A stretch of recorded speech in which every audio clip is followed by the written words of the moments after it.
bonne année Sylvie, bonne année à toutes les terriennes et terriens. Voilà, on n'est pas exclusif sur Terrienne. Et on commence avec un magnifique web documentaire. Voilà, pour entrer dans cette nouvelle année, on vous offre le premier web documentaire de Terrienne, un passionnant web documentaire sur le travail des femmes en Algérie.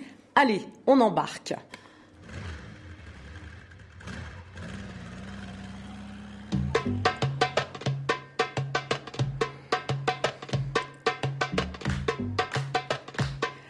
Et donc, on part à la rencontre de 9 femmes. On vous emmène les rencontrer, jeunes ou moins, instruites ou pas, croyantes ou pas, pratiquantes voilées ou pas, et psychologues, agricultrices, journalistes, commerçantes, du nord au sud, de Constantine à Tamanrasset. Et toutes racontent leur métier, leur passion et la façon dont ce métier a transformé leur vie et transformé aussi la vie de leur entourage.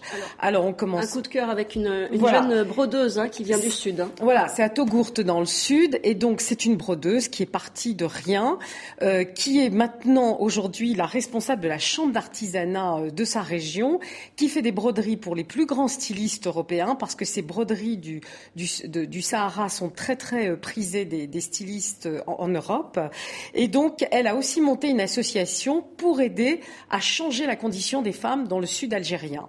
Autre rencontre, cette fois Malika, qui vit à Alger. Alors Malika, elle est à Alger et elle a fondé une association qui s'appelle Wassila, qui vient en aide, elle est psychologue, qui vient en aide aux femmes victimes de violences ou bien aux mères célibataires qui sont toujours très stigmatisées dans cette société algérienne. Et alors ce qu'elle raconte, c'est passionnant parce qu'elle a commencé en fait son métier du temps de la guerre civile, dans les années, à la fin des années 80, au début des années 90.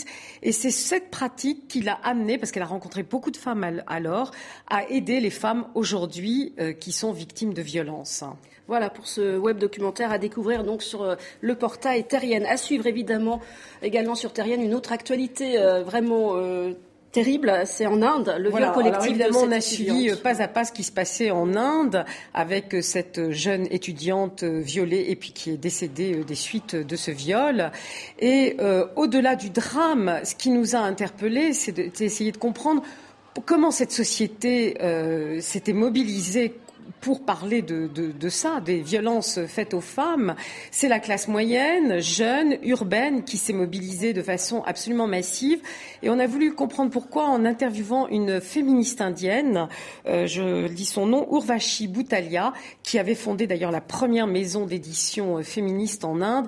Et elle nous explique comment se travaillent les contradictions dans cette société qui est à la fois ultra-moderne et aussi ultra-conservatrice.